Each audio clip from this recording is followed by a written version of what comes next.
Started? Okay. Very good evening, everyone. Myself, Viren Sharma, and faculty for public administration. Today, we are here to discuss about public administration as a choice for your optional subject. What is the benefit for choosing this optional subject? What are the requirements to prepare from this optional? And how this can be useful in your preparation towards the mains, not just optional, but even how it will be beneficial for your general studies. Because whenever we have to choose any optional subject, 2-3 major questions which can come in our mind as a student, that whether this optional is easy or difficult, that is one. Another question which comes in the mind is, will it be useful in the general studies or not? Third thing which can also come in the mind, what is the success ratio or selection ratio for an optional subject? And what actually is the nature of this subject? These are the 3-4 major questions which we always ask to ourselves at the time of deciding the optional subject. So just to begin with this, think about what the term public administration is. We'll try to incorporate all these dimensions so that one by one, step by step, we can have a clarity about this subject. And do I require a graduation in this subject or master's in this subject in order to understand it, to make my understanding more effective as a student? So all these kind of questions we can interact in the today's discussion for a better clarity about the selection or choosing this optional subject for your mains journey. See, just for the convenience, I'm making the list of some questions so that we can move in the same sequence for the making our discussion organized.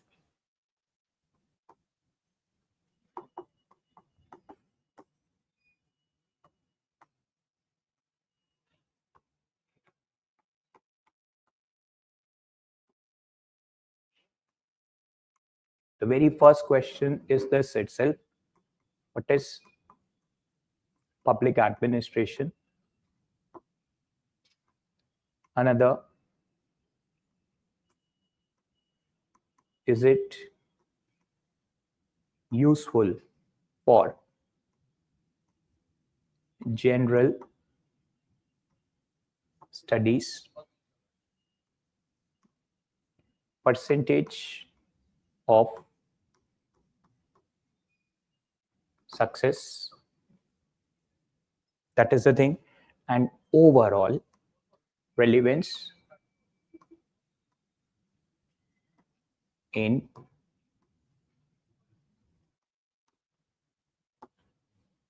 general life as well. Means even after the study for an optional subject in the UPSC journey, will that be useful even after the selection? That is the basic logic, because many times we may have our educational background from different subjects, could be from history, could be from geography, could be from political science. So will they help also at a later on stage when we become an administrator? Will they play a role at that time for our working as an effective administrator? So these are certain dimensions which we can answer on the basis of this part. So in that context, the very first question which is here is like, what is public administration? So in general, public administration refers to government administration. Public, in public administration means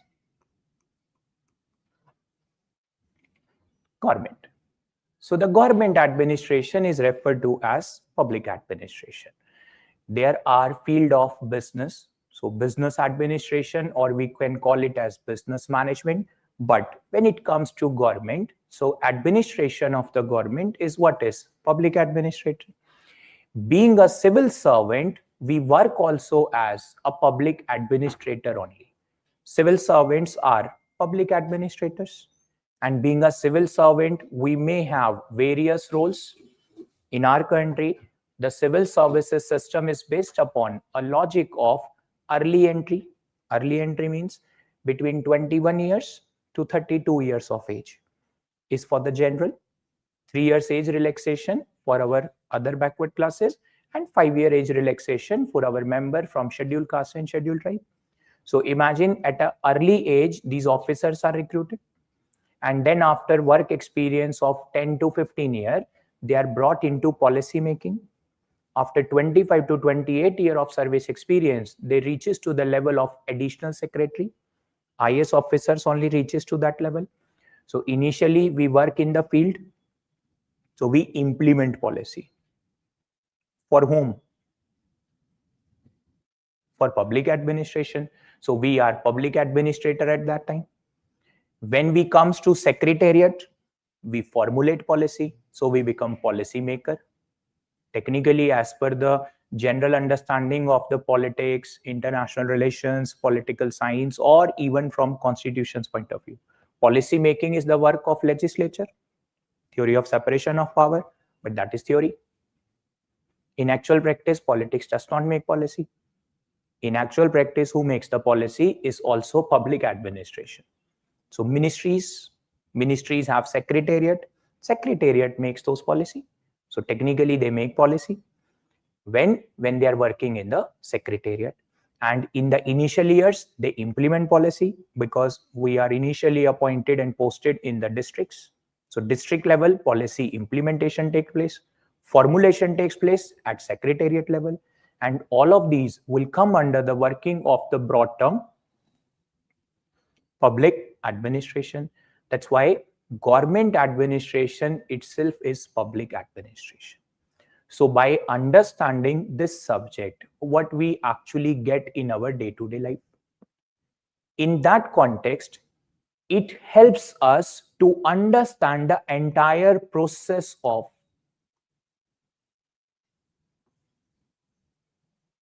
governance. We use these words, polity, constitution, and then we take the terms towards what? Governance. This is how we generally study those subjects, polity, constitution, and governance. So imagine political system.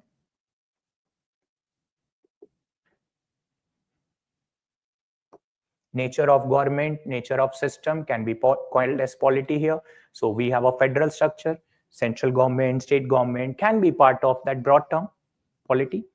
They should work in accordance with the subjects and the responsibilities given in the constitution. So imagine constitution will be what? Supreme law, highest law of the country in accordance with which the political system should work. And the entire working of this policy making, policy execution is called as a process known as governance. So application of political system according to law is the process called governance. That's how the system works. So in that context, being a civil servant, either under state government or under union government, whatever function we will do by whatever subject, that function will come under the term public administration. So in a simple, easy word, public administration is government administration. That's the one thing to begin with and understand with about this subject. Public administration is government administration, where the term public does not refer to general public. The public here refers to government. Then this entire optional subject, like any another optional, divided into two papers.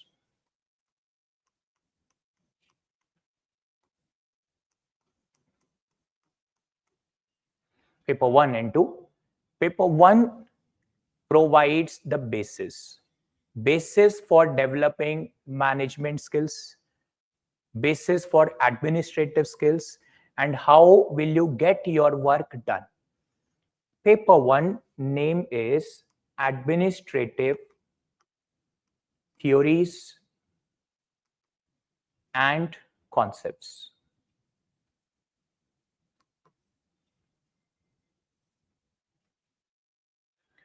And paper 2 is known as Indian Administration. That means exclusively what is the system in India. And paper 1 is about overall managerial approaches. How will you get the things done? Because being an IAS officer, Being an IPS officer, we have different responsibility, but the nature of the work will come under administration. So you have to get your work done. From whom? Subordinates. There are different ways of getting the things done. You can be polite towards your subordinate. So imagine you are interacting and persuading them to do the work. Persuasion means influencing with facts, influencing with data. Because when you influence somebody with the data and facts, that become a long lasting impact. But if you persuade somebody on your charismatic personality, you persuade somebody by the fear, या तो डरा के काम कर सकते हो या मना करके. These are the two way. मनाने के लिए facts चाहिए, persuasion चाहिए, डराने के लिए personality.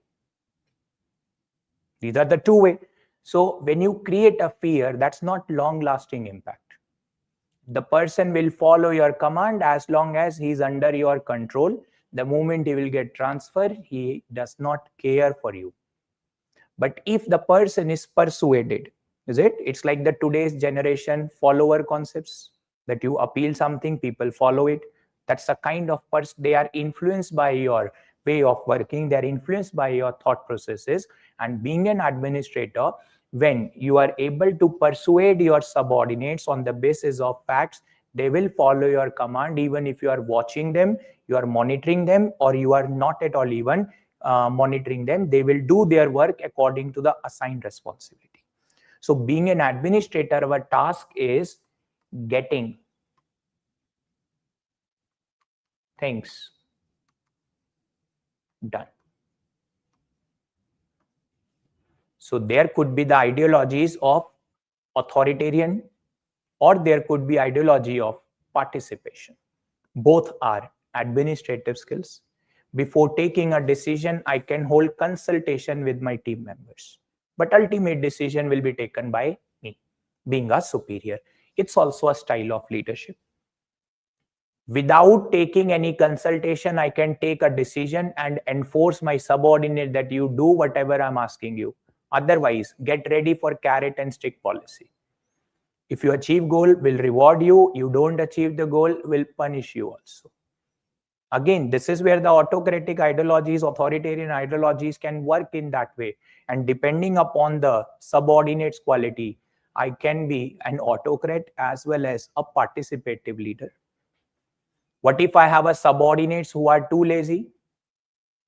What if I have a subordinate who are having no willingness to work at all? मतलब काम करना ही नहीं चाहते. उन्होंने कबीर दास का दोहा उल्टा पढ़ा है. Real is काल करे सो आज कर, आज करे सो अब, पल में परले होएगी, फिर करेगा कब? Is it? But he has studied in an opposite way. The work which is right now in my hand, I'll do by the evening. So I will not do immediately. Promptness is missing in that thought process. And whatever the work I have in evening will be transmitted to tomorrow, and tomorrow never comes. Every day it is what? Today only. Tomorrow kabhi aata hi nahi hai. So as a result, imagine the delay tactics. We will not be doing any work. So when I have this kind of workforce who is not willing to work at all, I may have to become a strong administrator to get the things done. Carrot and stick policy, here stick will work. Punitive measures will work. Close supervision will work. However, I may get another set of workforce which is subordinate but very dedicated. What type of that workforce? It is like they enjoy their work as natural as fun activities. We have a subordinate who like their work as natural as fun or rest that way. And they believe in the logic that you give us even a difficult task. You just tell what to do. We will find the ways to do. So when you have this quality of workforce, you can adopt participative style. You can encourage them. You can initially give them easy task to judge whether they are overconfident or not. When they achieve that easy task, you can increase the intensity, a little difficult goal, then a little more difficult goal, and then take them to the level which they were believing impossible to achieve. You can delegate the work. And both of these approaches will tell us you only one thing.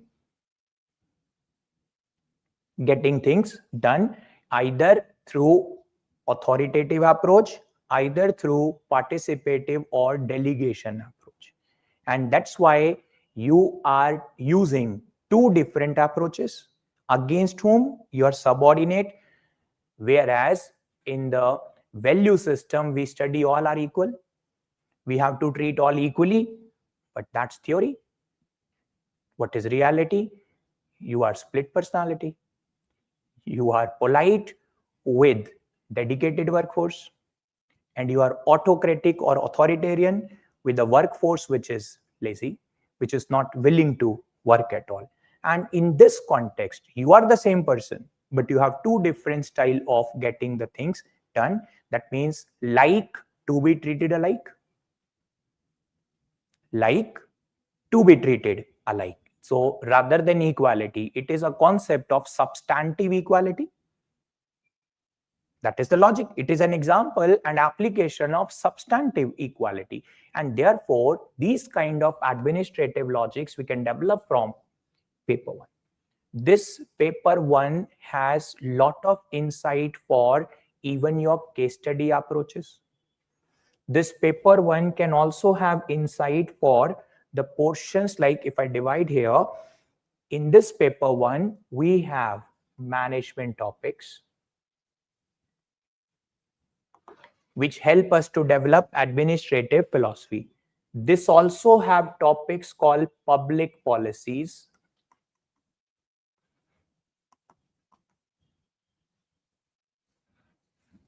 which is exclusively also mentioned as a current affairs topic. So regarding current affairs also, when we prepare, we use these schemes as an example to understand the process, that who is responsible for policy making, who is responsible for policy execution, and we can use those schemes example in writing our PubMed answer. Plus, when we are preparing for GS, we understand the process from optional.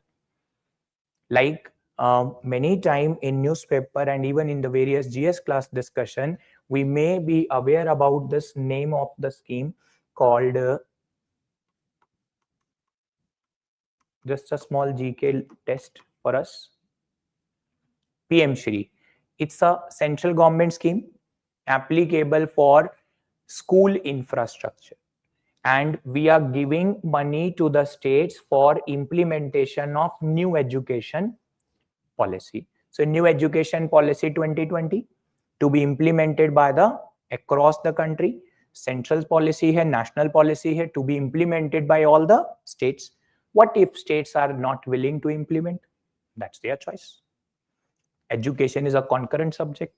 We have central schools, we have state government schools, plus we also have the panchayats or municipality schools also. So in that context, if the school wanted to upgrade their infrastructure, they need money. We as a central government has formulated the policy. And we expect if you want to get financial assistance from the center, then you implement new education policy. So are we forcing you or are we giving you reward? I leave to your wisdom. Are we forcing you or are we giving you reward for the adoption of the policy? Forcing? Think this is where the point of view will come, and that is what the administrative logic is. We are not forcing you because you are not bound to implement this policy. Who need funds? So we are persuading you. If we have to force you, we will not give you the money also and will force you to implement the policy. Autocracy, autocratic approach. Is it? Dictator ideology. But we have made a policy which give you voluntary idea whether to adopt or not to adopt. So you need funds to upgrade your school infrastructure. Why we will give the funds to you? You have your own taxes, you have your own resources. Manage from your own. From your resources, you want to give pension, subsidy, and then you require the money assistance from center, and you don't want to implement the central policy also. This kind of federal structure cannot sustain. That's a simple way, and that's where the administrative logic can come. If I have to do the politics, I can say we are destroying the state. I have to apply the administrative approach and neutral idea. So we have to carry both the thought processes in the mind. This is why persuasion, not influence. There are so many social media influencers, let them do their work. You are in the classroom for academic understanding, develop persuasion in your understanding and your logic. This is the simple thought process. And that's why this is just one small example, can be useful for the topics like public policy and could be useful in the GS. In the GS governance paper also, centrally sponsored scheme, education sector, health sector, these kind of terminologies do exist, and there you can use all this kind of knowledge. Within this paper only, we have a unit called accountability and control.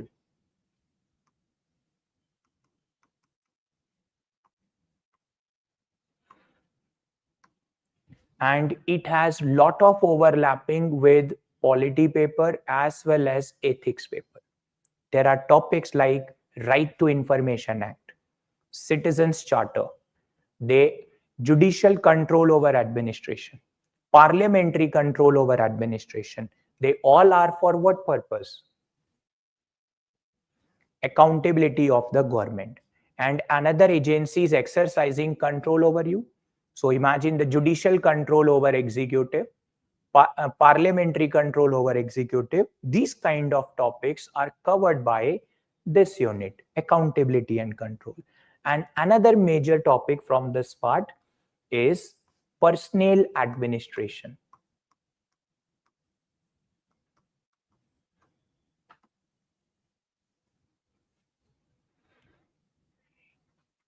If we have this bureaucracy, that is the civil services for which we are preparing, why it is a case that finance secretary is also an IAS officer, defense secretary is also an IAS officer, or it could be even home secretary, they are also coming from IAS. Why don't they come from IPS, CDS, Indian Revenue Services? They should come from them. Why it is the case? Why we have all the secretaries from Indian Administrative Services? So the simple reason is our system of personnel administration is based upon a concept called rank classification. Rank. IAS is a rank. It's a type of service which is given. And then we have a state cadre. That means we have a choices that I can get my own state cadre or anywhere else. So wherever I'm working, will be getting my working on this basis. Including a question in between. Is it correct to use optional knowledge in the GS? Yes, why not? If you have an edge, will you not utilize it for competition? If all people are writing a general answer and I can use 2 extra academic vocabulary term to score a mark, will I not use? Or shall I give it up? We will definitely use. Maybe we will not make our answer too technical, but we can simply make a normal administrative vocabulary, and that administrative vocabulary we are going to develop through our conceptual understanding, and that will always help us to fetch an extra score than our competitor.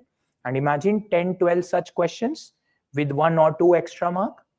It can make a significant changes in the overall selection and rejection story. That's the way. Maybe you do not use the name of thinker while writing GS answer, but their ideas can always be useful. Many times you study in the general studies role of bureaucracy in democracy. One of the topic in governance exists, role of bureaucracy in democracy. So if it is role of bureaucracy in democracy, and as a teacher in the GS, I'm talking about Max Weber. Without Max Weber, there can be no study on bureaucracy. That is his contribution towards the bureaucracy. But when you study the optional subject, apart from Weber, you may even develop 2, 3 other additional thinkers. That bureaucracy in the traditional way is not suitable. Today, you require commission type of organization, which is called matrix organization, given by another alternative thinker called Warren banis or wherein banis, both the way of pronunciation exists, and it can be a futuristic reform.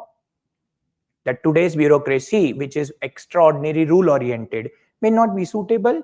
We require role oriented bureaucracy rather than rule oriented. Focus should be on goal rather than on means. That is the logic. And once you give this two logic in your futuristic suggestion way forward, you can always utilize, we require in future metrics organization or team-based working rather than a single head organization. And that logic we can develop through understanding of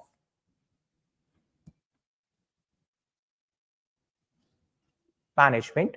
That's the logic. And why an IAS officer only is the head of an administrative ministry or department? That answer come from personnel administration. And personnel administration is also known as civil services. Civil services in India and civil services in the world level. So that how can you suggest reform for the future?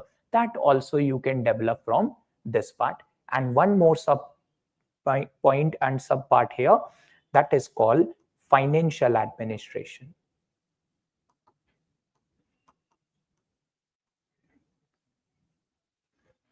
Financial administration. So the concepts of budget,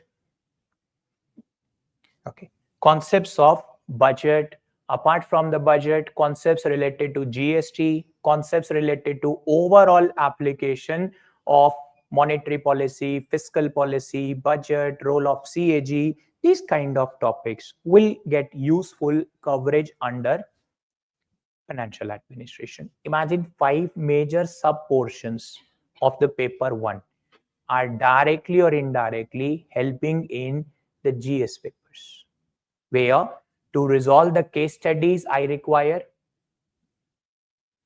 management approach. Public policy can help me for the current affair. Either I study any subject, I have to study current affair or not. That's a simple logic. I have to study current affair as a candidate aspiring for civil services. So what if I'm reading those government schemes also for my optional subject? I can have a better insight. Who is making policy? Who is implementing policy? Who is creating problem in policy implementation? We can have a deeper insight of that system, and that is what your governance covers. Similarly, we may be talking about the civil services as a concept, ethics paper as a concept. But ethics, why recruitment, what is the process of recruitment, what is the training mechanism, that knowledge I can develop as a candidate by studying the portions of personnel administration and civil services in India, because case studies which are given in the exam are based upon Indian conditions. Or do they give the foreign case studies also in the ethics paper? No, all are Indian studies. And by developing understanding of district administration in the paper 2, we can develop the thought processes. Like you might have read in this last week's newspaper, in the territory of Ladakh, is it? Section 163 of BNS has been imposed. Up section 163, Bharatiya Nagrik Suraksha Sanhita has been imposed. Popularly, it was earlier known as section 144 CRPC, Criminal Procedure Code. So this is procedural side. How will you control the crowd? How will you control the riot situation? And in that context, we develop these understanding through Indian administration topics of paper 2. We have a unit there called district administration. Is it? Before I move to the paper 2, I hope the very simple idea for paper 1 is clear to us. What in general the PubEd paper 1 will be having. So overall broad ideology is we can develop management philosophy, how to get the things done. We can develop understanding about policy making, policy implementation, and also policy evaluation through the units like public policy. We can develop understanding about judicial control, parliamentary control, citizen charter, right to information. Even there is a term called civil society organization. Civil society organization, even that topic, and social audit. These all exist here in accountability and control. And regarding civil services working, we develop understanding through this part. Personnel administration. Personnel administration can be called like human resource management. In the private organization, you have human resource manager, human resource management. Same thing in the government administration is termed by this way, personnel administration. And the things related to fiscal policy, budget, or monetary policy will be covered by the term or the unit financial administration. In fact, these days in the GS, there are questions coming which used to be asked earlier in the optionals as well, like role of CAG. So role of CAG can be asked in a general way, but now it is getting asked types of audit. There was last year mains question in the GS paper 2, regularity audit versus propriety audit. Performance audit versus propriety audit. That was the logic, means the how performance audit is different from the propriety audit. So I need to know now what are the types of audit which is done by the CAG. What is the difference between three types of audit, so that when I write my answer in the GS question paper, I will not be derailed, and I have a relevant example to explain in the simple term what is regularity audit, what is propriety audit, and what is the performance audit. Three types of audit done in our country by the CAG, and with one relevant example, if I can explain that in GS, I will definitely get a good score than my competitors. That's a logic, and those things we can develop by understanding of financial administration. So these are all the major divisions in paper 1. Paper 1 has total just 12 units.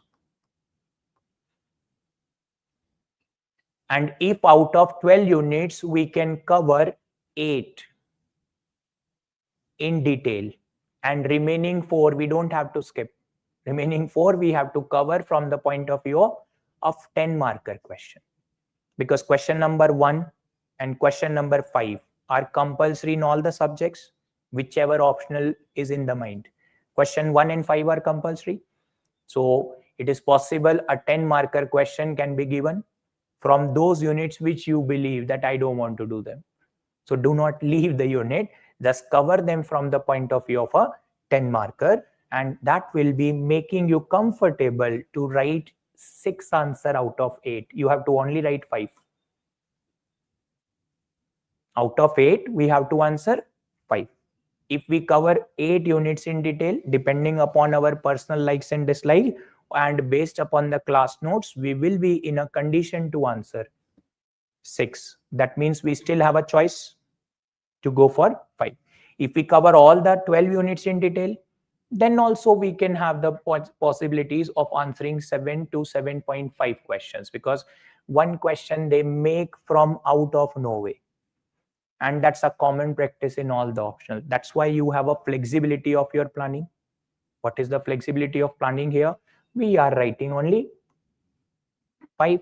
We have 8. So if I can prepare myself in such a way that I can write 6, I'm still safe. If I cover all the syllabus in detail, I can go for 7.5 questions. And even then I have to write only 5. So why should I increase my workload? I can play safe, can make my strategy to think about the most relevant and a little less relevant number of units and topics to prepare in such a manner. Is it 8 in detail, 4 average? And we can be still on a safer side for the syllabus coverage. When it comes to paper 2, in terms of paper 2, we will have one is the historical aspect. Historical aspect in the sense 3 different era of administrations are provided, so that you can always use current application with the past. Kautilya's Shastra, Mughal administration, and British legacy. 3 different time period to make you understand how Indian administration is working on what philosophy at what point of time. That is historical aspects. And one question out of 3 is always there. 3 he topic है लेकिन एक question पक्का है. Sometime we get 2. They can ask even Mughal as well as British legacy, Kautilya as well as British legacy. So combination can come in such a way. And that's why it's a very short topic, very short unit, but the number of probability of the questions can be higher. Then we do have constitutional values. So philosophy of the constitution, that is given in the preamble, DPSP, fundamental right, that kind of application based questions we can have in this part, constitutional values. And then we get the portion from union government, state government, and local self-government.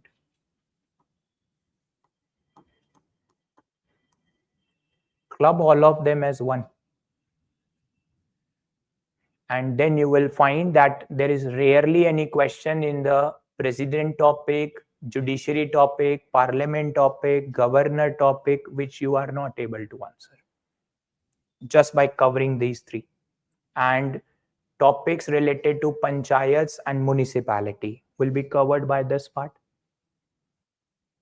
Just observe how many number of questions we get in the polity in those areas.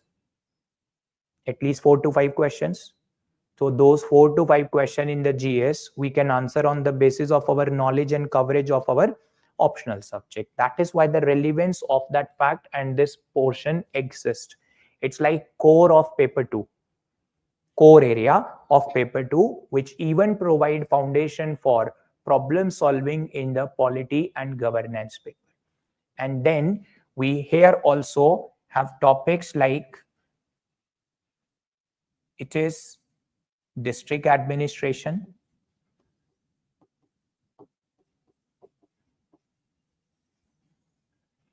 apart from this district administration, we do have law and order. Just club both of them. And you can understand the point I was raising few minutes back, Ladakh issue, law and order challenges, implementation of extra measures by the union government, imposing National Security Act on the protester, cancelling their bank accounts and FCRA licensing. Those things can be related towards the law and order administration and security, cyber security. These kind of portions can be utilized under this area. And also we have in this paper the portions like planning, public sector undertakings,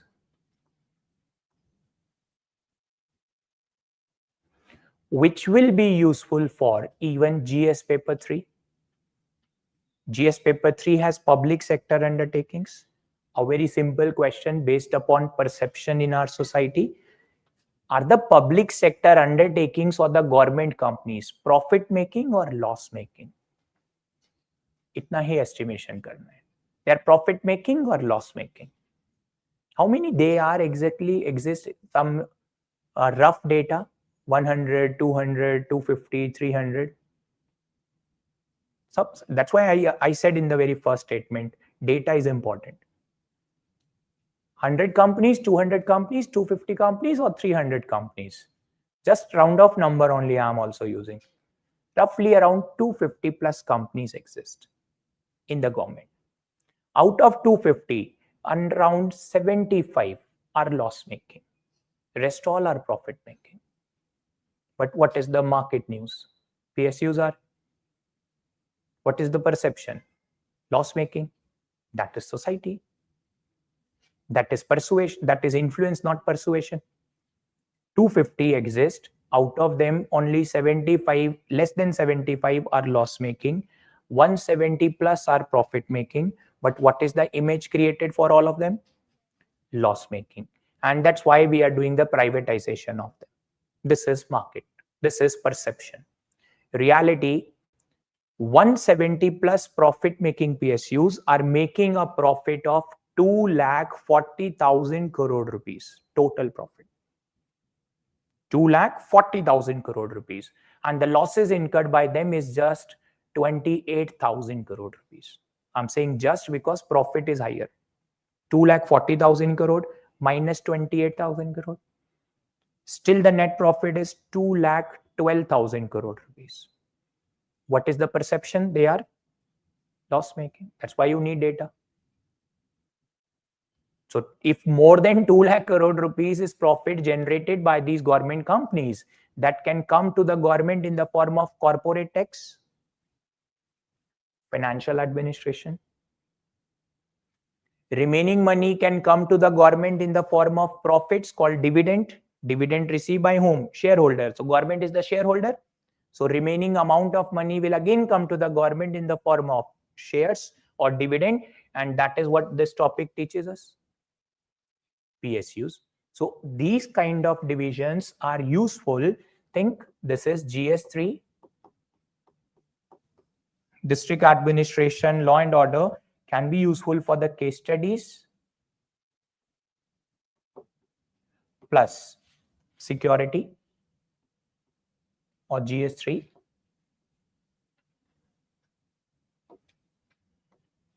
This is GS2. This is also GS2. This is overlapping of your optional pub-ed with the GS papers. Just to have a small summary can be like this.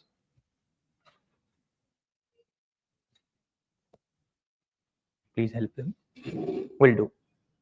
So this is just a small idea to simplify that what actually is pub-ed. Will it be useful for the GS or not? Is it useful? Now I can ask this question after this discussion. Do we have a benefit of studying this subject in the GS or not? That's a simple logic. Now we can answer on that. Possibilities are there. And this can help us to answer this question. So I'm just raising the question. You only will be answering it. Do we find it? Two answers only. A is yes, another one is B. You can also type from online. At least I feel like that you are participating and listening with attention. Isn't it? That's a possible way. Yes, citizen-centric administration is required. That is true. Isn't it? So we can answer and participate in now this way. One is A, another one is B. So type accordingly just A and B only, so that we will be on the right track. True. So this is just a way to classify and understand that what actually the pub-ed is, whether it will be beneficial for the preparation in the GS or not. Then comes the third question. What is the success rate of this option? And how many number of selections have been there? That also can be based upon data rather than any kind of news from hearsay evidences, wo suna sunai batein, that is all irrelevant. When it comes to the success rate, the success from this optional, the number of selections were just 31.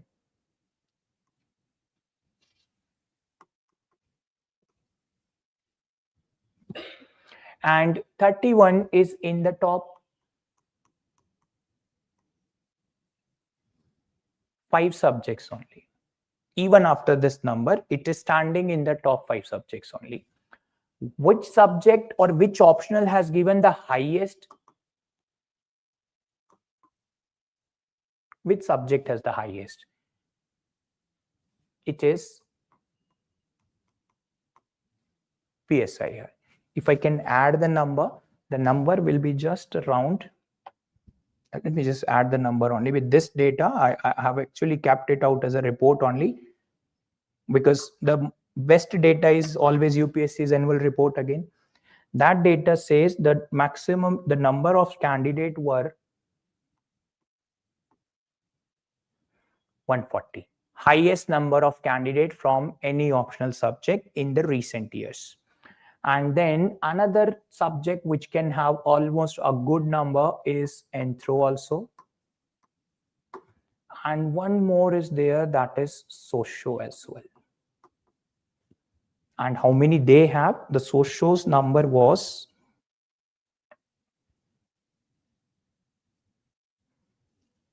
92. And the Anthros number was, I think, 90. Yes, 90. But out of how much? That's why CSAT was introduced. By the number, we are top. We are not at top. Absolutely, we are not at top. But what is the success rate? That is the logic. So this is out of the total number who appeared in the mains were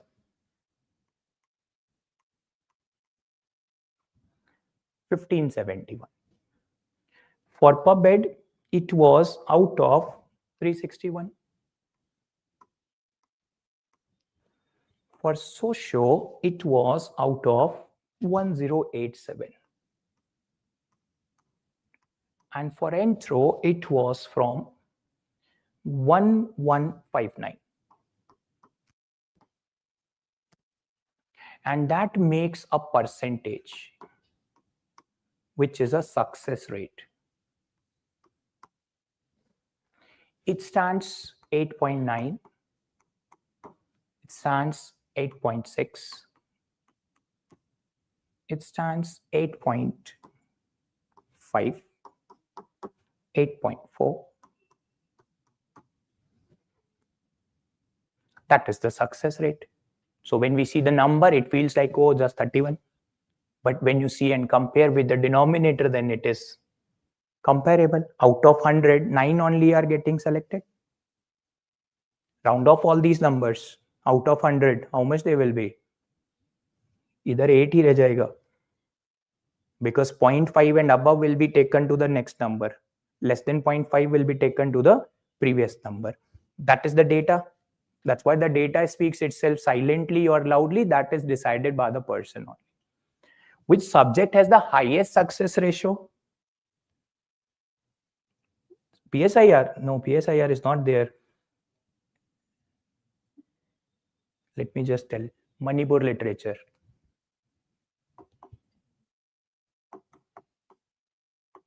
Two candidates were selected. 50% was the success rate. No, 2 appeared. 2 was the denominator. Success was 1 only. So imagine the ratio. 50%. So if we go and decide on the basis of success rate, then we all can go for Manipuri literature. That's what the logic is. Because how, as an individual, I come under influence of those subjects? Either the results. So that means that result I'm watching is that out of top 30 rank, I'm just observing these candidates may have a PSIR, but rank 12 was also with the PubMed. But that's not visible. Why? Because it is 12. It's not on 1. 1 or 2 मिलाकर के 1 and 12 ही दिख रहा है, but we are not able to see at the 12 number. Reason, this is how the herd hypothesis is there in the market. The one which is more visible is visible, but that is the reason why if out of 1000 candidate, if 140 is visible with an optional, automatically it will convince us. But the ratio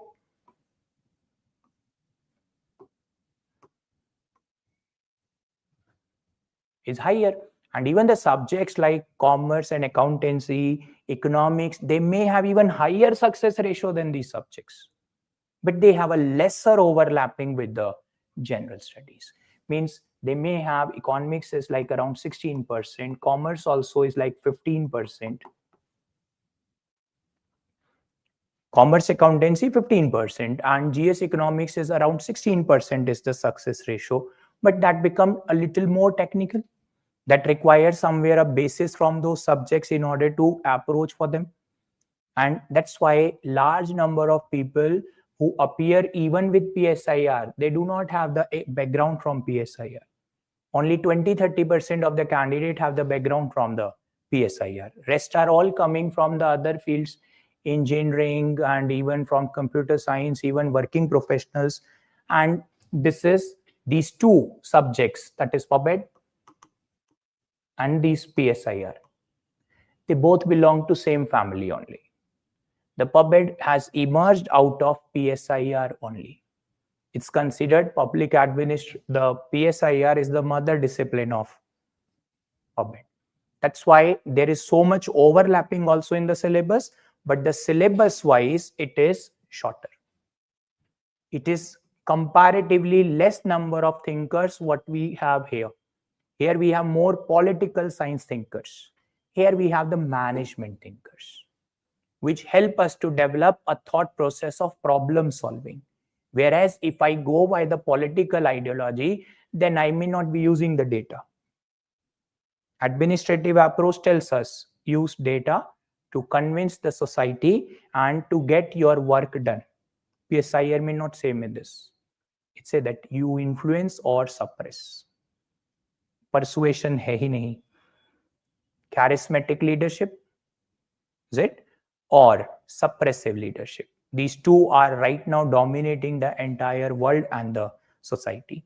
Whichever country you consider, everywhere you will find that kind of application is dominating. Marathi literature is having a 0 success rate. Yes, absolutely, that is true. And this is because there was no single selection has taken from the literature. Even Urdu was having 0% of the results. Only 2-3 candidates appeared, but none of them have cleared from that system. This is a simple idea in terms of application. That's why I hope that number can help us to answer even this question. Success rate, it is decent enough and comparative to even the subject which are right now dominating the entire system. And then, is it relevant or relevant in our general life?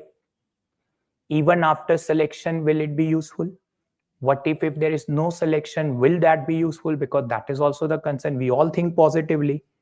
We all can have a possible and optimistic approaches. But what if I do not get selected? What will be the thing for me as an individual? In that condition, I'm prepared as an administrator or a manager wherever I'm working.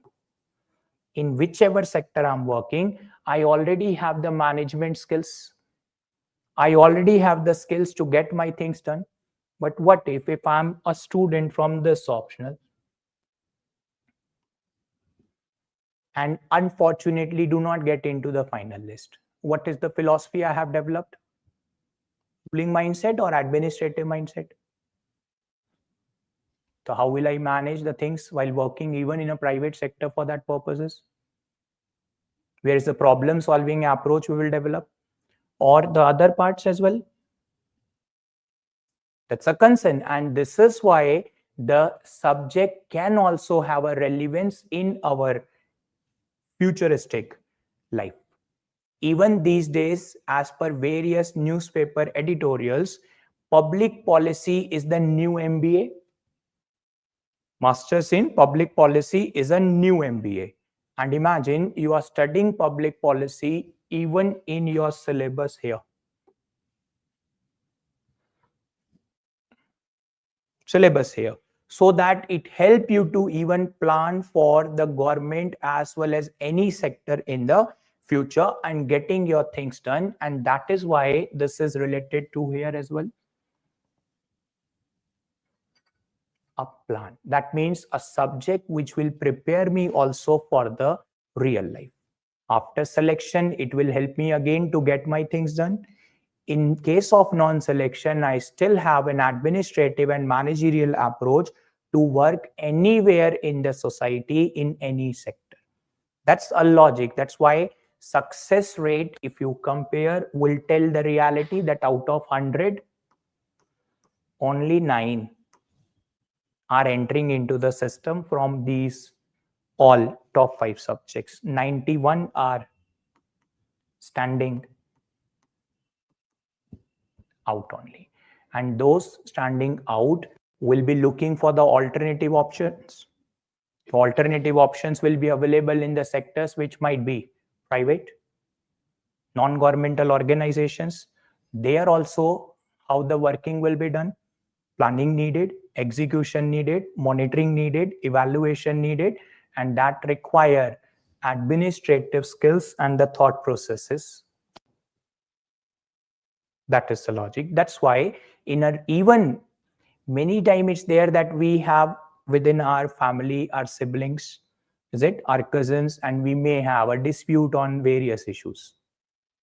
उसको भी solve कर सकते हैं through political or through participative approach or consultative approach. That is why problem solving approach we can develop through the concepts of administrative thought processes. This is also a thing we should always carry whenever we have to make a choice about our optional subject.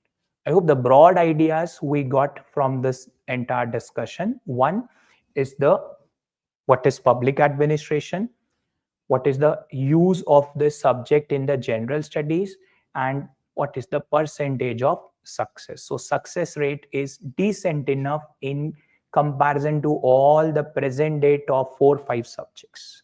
Those subjects which have even a higher ratio, they are not even in the top 5. They are somewhere in top 10 or top 8 only, but not in top 5. So it's standing comfortably at that level.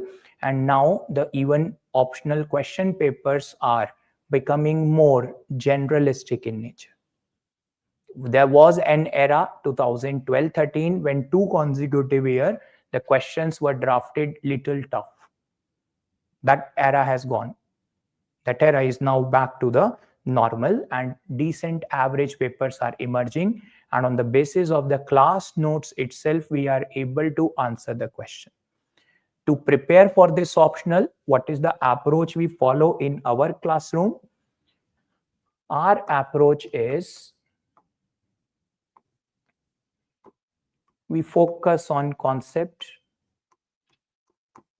because without this nothing is useful. Whatever the class, whatever the notes we make, or whatever the notes we get from the market, without conceptual understanding, it's all waste. With conceptual understanding, we try to include facts plus example, so that when you are writing your answer, you have a fact from the constitution and you have example of a policy or from relevant of problem solving. Then we also include assessment,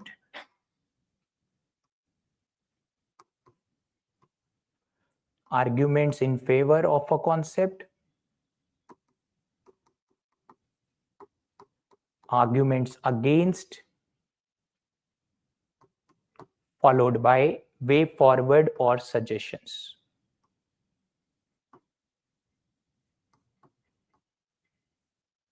And all these are in the form of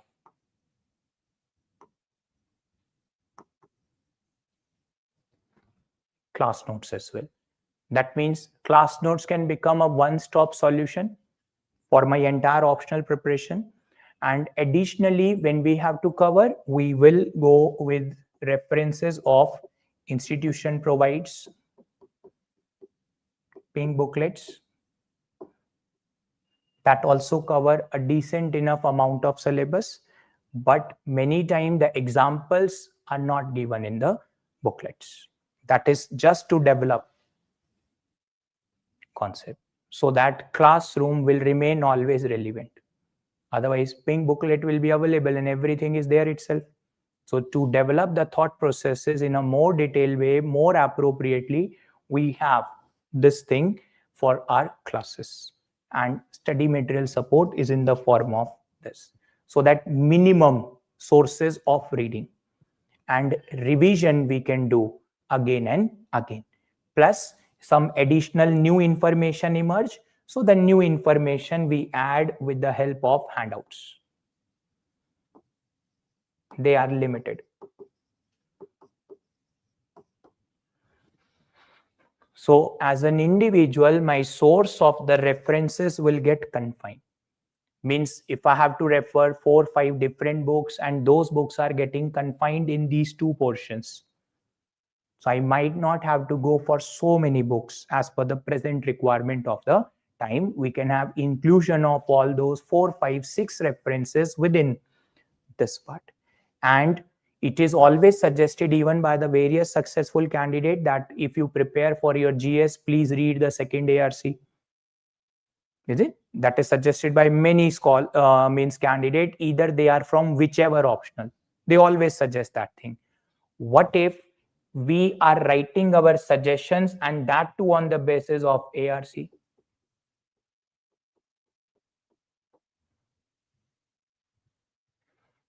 So I don't have to read the ARC separately as a puppet student. Administrative Reforms Commission, that was appointed by Government of India, and they have given various recommendations for reforms. Administrative Reforms Commission, and this is second. First came way back 1966 to 69, so their recommendation are irrelevant in the today's time period. Center State Relation Commissions, one is Sarkaria Commission, first, irrelevant today. Second is relevant because MM Punchi Commission is the recent one, and Madan Mohan Punchi Commission, second ARC, second Center State Relation Commission, and that is relevant in the today's era, and their suggestion for reforms will be more useful for this part. And this way we can involve the recommendation of second ARC for all these topics. Imagine for how many topics we can be using it in our class discussion. One, just marking it with a separate color, just to remember that this is ARC. Here, civil services in India, for that topic. Ethics in governance. Sorry, I just A, B, no, A only I have to write, not B.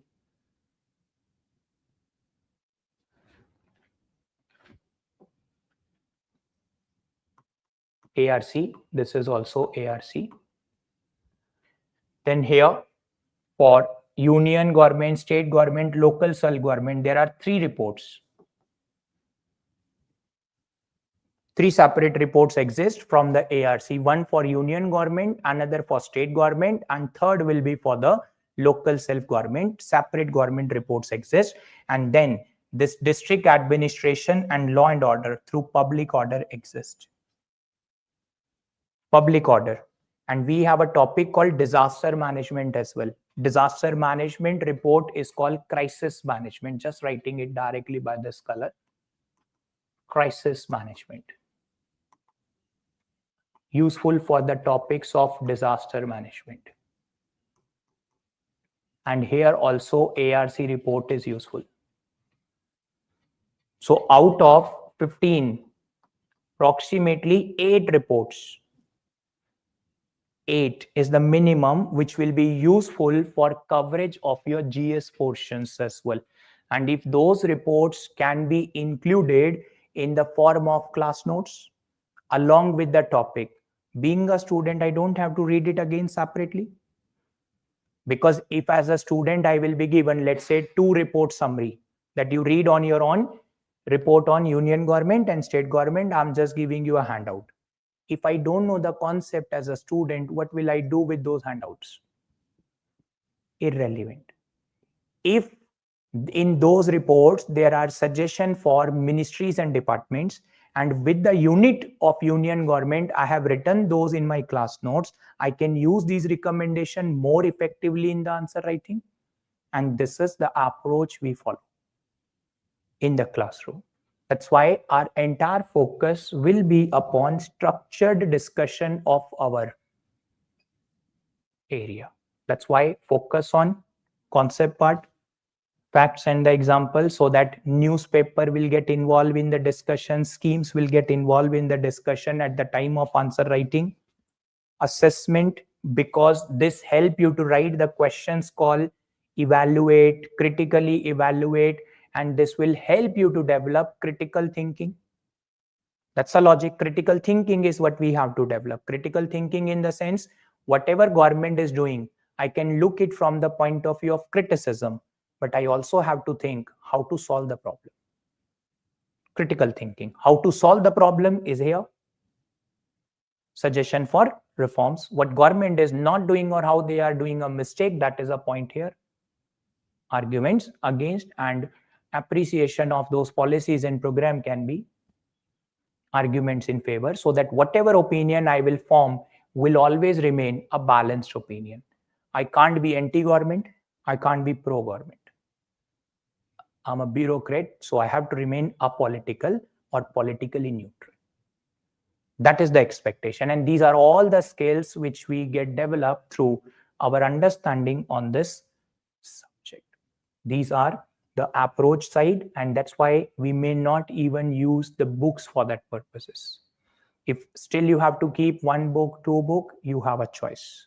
For thinkers, we refer one book that is called Administrative Thinkers, Prasad and Prasad. That is one single book, but it will not cover entire syllabus. It only covered 20 chapters and technically 20 thinkers only.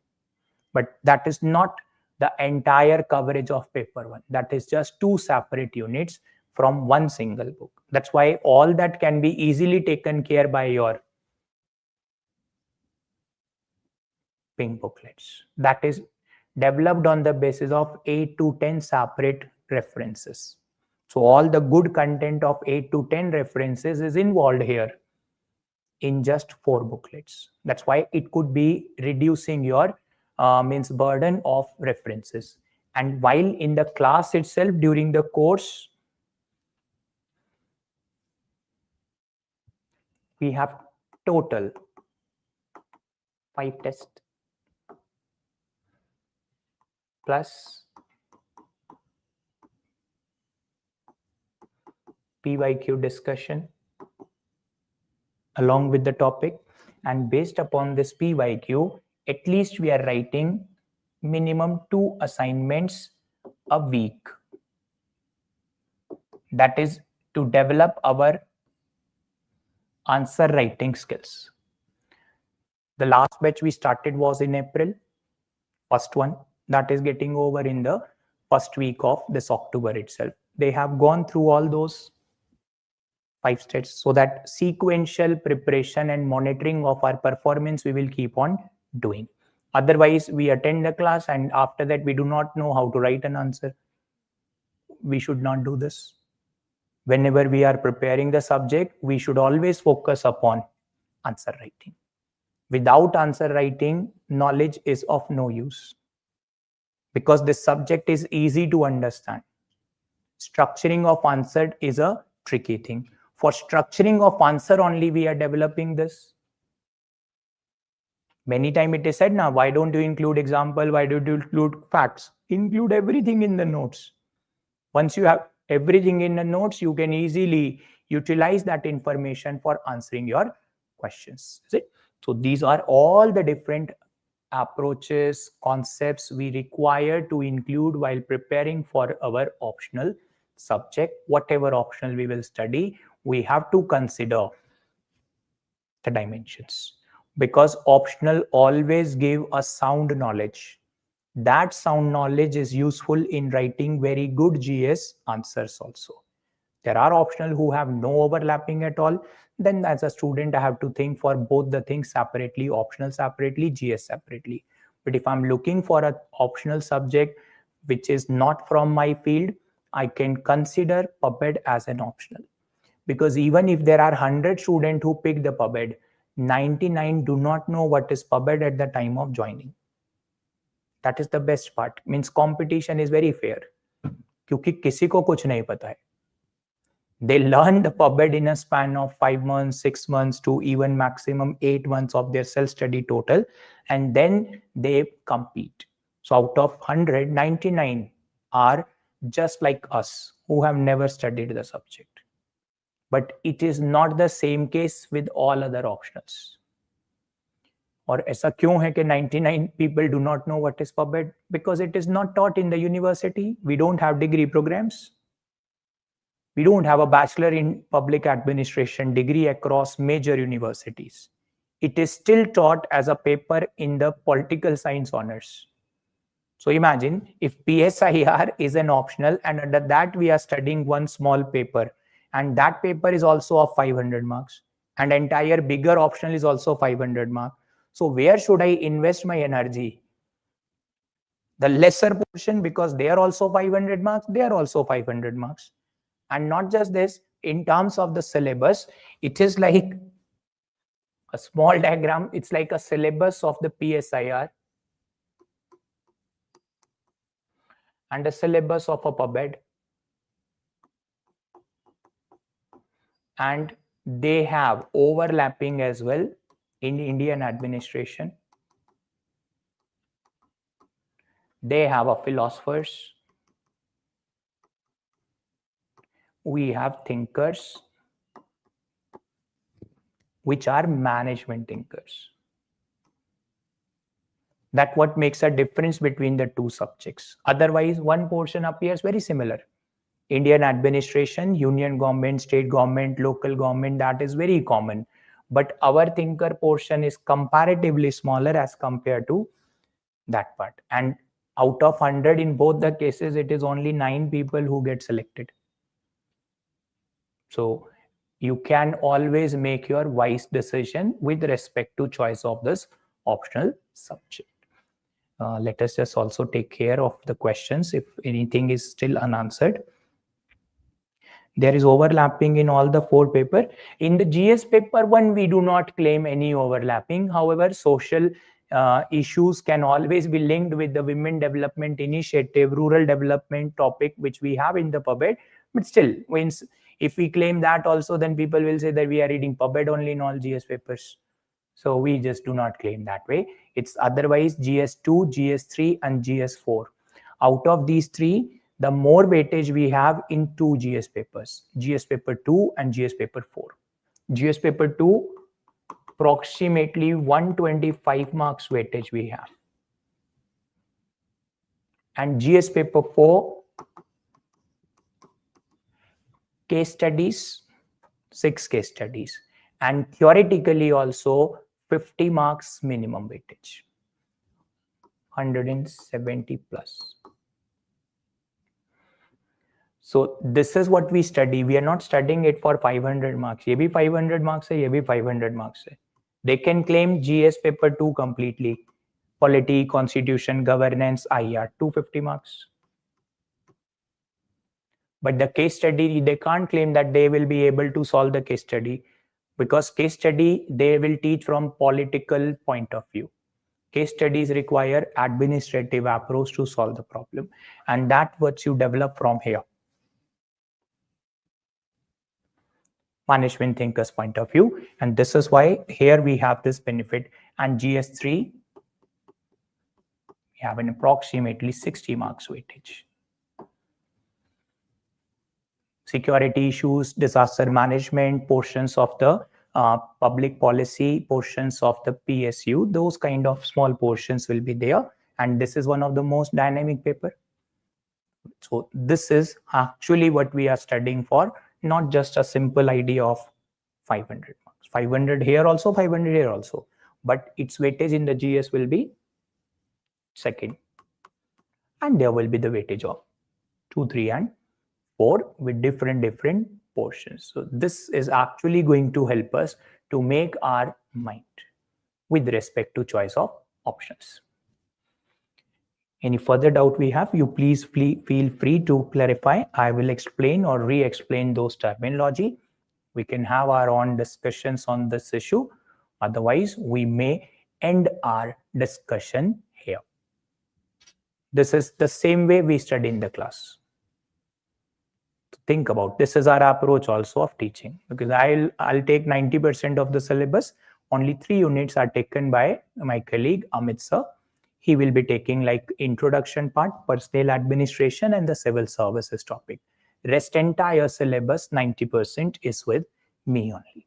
So in case we find this is one of the way of understanding and explaining, we follow this approach only for the entire syllabus.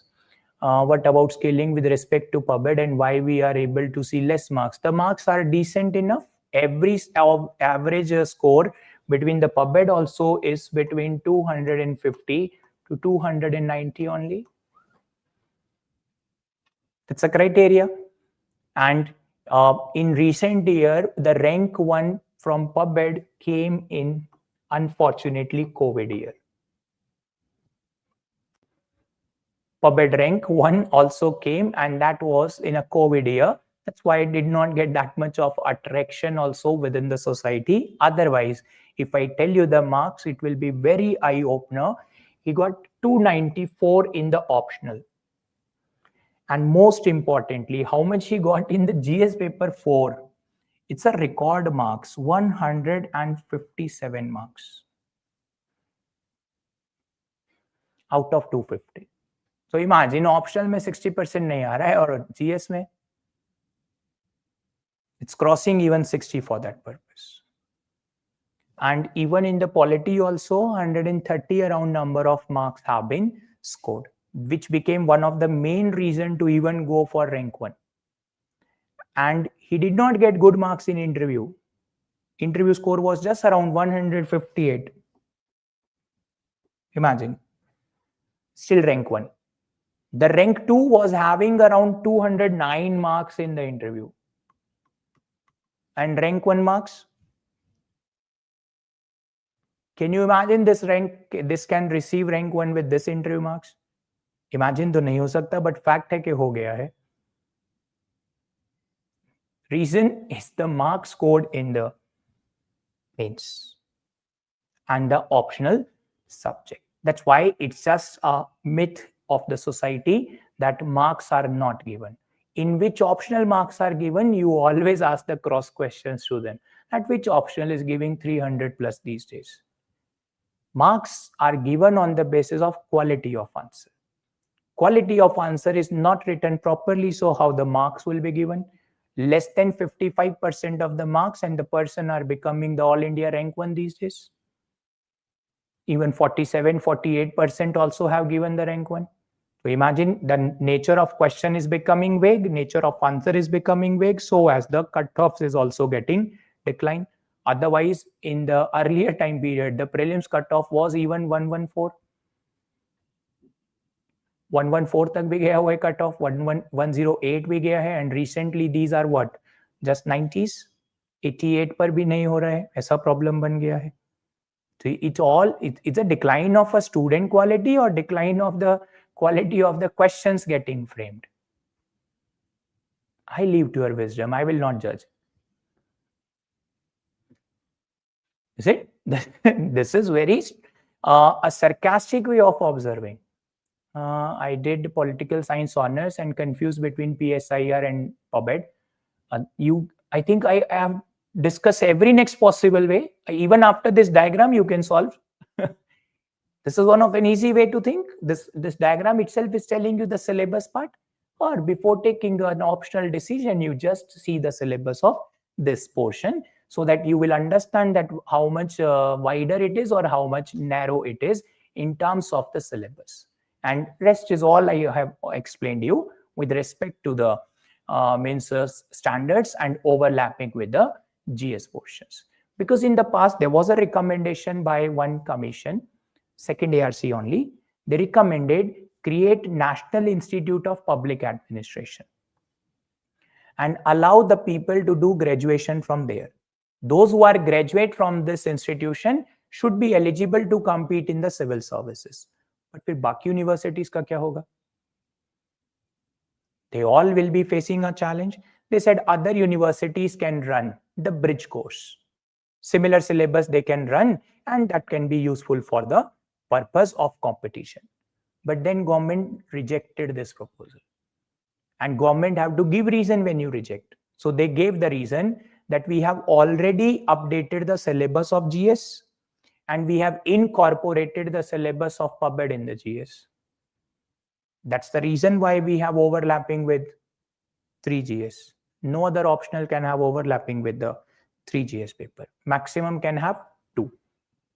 1 is a common thing, otherwise 2 can be the maximum. We do have 3. Reason, we are not a discipline in ourselves. We are interdisciplinary in nature. This subject is an interdisciplinary subject. That's why if we discuss about budget, then the economics teacher will say you are interfering in our area. No, we are not interfering. We are just discussing our portion and upgrading the knowledge of the GS for that portions. We are discussing about law and order, and the security teacher can say that you are interfering in our area. Again, We are discussing about PubEd, that is Indian administration, and it feels like we are interfering in the polity and governance. It's not our fault. It's the syllabus which is designed in such a way that everybody's field is the PubEd's field. Why? Because you have to be a public administrator, whatever optional you will think, whatever optional you'll study. After that, the work is administration only. So if you develop this habit of learning how to make policy, how to implement policy, will provide you a deeper insight. Think a simple question I'm again asking. It is like we study in the normal GS portions that the president rule is imposed by the president on the recommendation of governor. We also make a recommendation, otherwise council of minister also give advice to him. What if I ask this, this is only theory. In actual practice, there's a committee who takes this decision. Cabinet Committee on Political Affairs, headed by the Prime Minister. Any matter on center-state relation is before that cabinet committee. And that cabinet committee takes the decision, and because PM is the chair, it becomes decision of the entire council of ministers. And then on the basis of that advice, the president will declare the president rule. This is knowledge about governance. Theoretically, for prelims, president do this work on the advice of council of minister. But what if it is asked in this way? That have you heard about cabinet committee on political affair? Because that actually takes the decision. So this gap can be bridged by our understanding of this optional subject. That's a simple knowledge. So deeper insight about Indian administration, government administration, we can develop by studying this optional subject. That is the overall idea. Any further paper discussion 2025? Paper discussion of 2025 has been uploaded on the Vajiram's portal. It has not been uploaded for the open channels on YouTube. But if you are an existing student of the Vajiram, then you may have the student login IDs only, and it is available there on the Vajiram's portal specifically, which is for the student login ID, and both the paper 1 as well as paper 2 of 2025 is available there for the coverage. So you can refer there and can simply cover that part.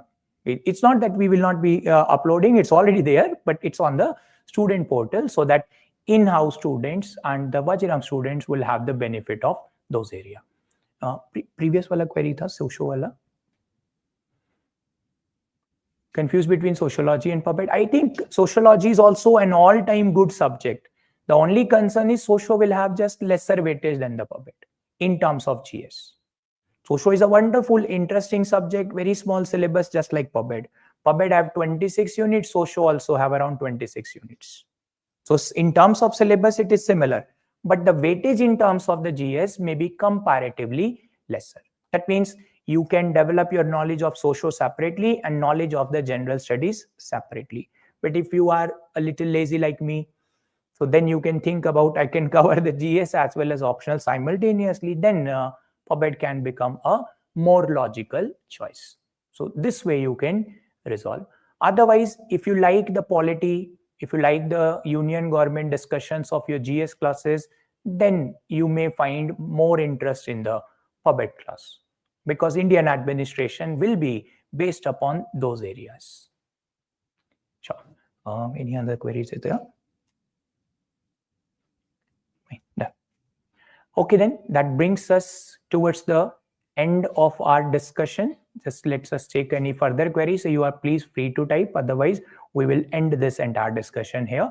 Just check one more. It's there, a new one. How many classes will be there in a week? 6 classes a week. So that at least one weekly off we can always have.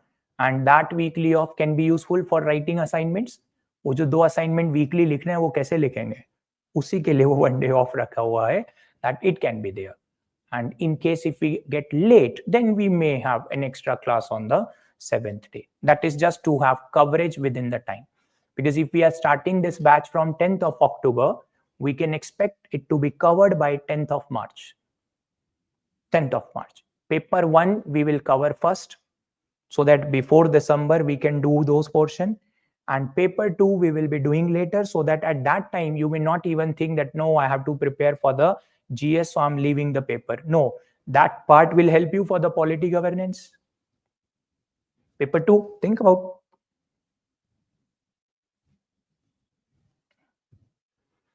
That's the way. So this is to be covered first by December, means if we are starting from 10th October, approximately by 20th of December, this portion will get over. So that when you are preparing for your prelims, appearing for your prelims test series and the other portions, by that time you are studying a subject, paper 2, which will be helping you also in your GS coverages and MCQ question solving also for the polity governance and those related portion. So that we do not have to compromise with our optional knowledge and the GS preparation. Commonly will get developed at that point of time for paper 2 and the GS coverage of that area. So that January, February, maximum 10th of March would be the possible day for conclusion of this area. So this is how we will be moving further, so that your classes will not be compromised even in case of your prelims preparation. Yes, timing is the only concern. Timing will be morning, as it is already there, 7:30 early morning batch. Yes, in case it is clashing with any GS class of yours, then the timing can be for your GS, the institution will provide you an arrangement for shifting to a afternoon timing for the GS. 11 o'clock we already have the batch which is going on from July onwards, so that will get over by December. So that is also the concern, that the batch is till December there. So batch timing will be morning. In case we have challenge to attend in the morning, then recordings are available same day. That is also the concern. So these all are the facts which we should consider at the time of joining the subject. Sure. Fine. These are all done. Okay, then thank you so much for attending today's discussion. I hope all your doubts and queries have been solved to your satisfaction, and it will help you to take an informed decision. Thank you so much. See you later. Bye-bye.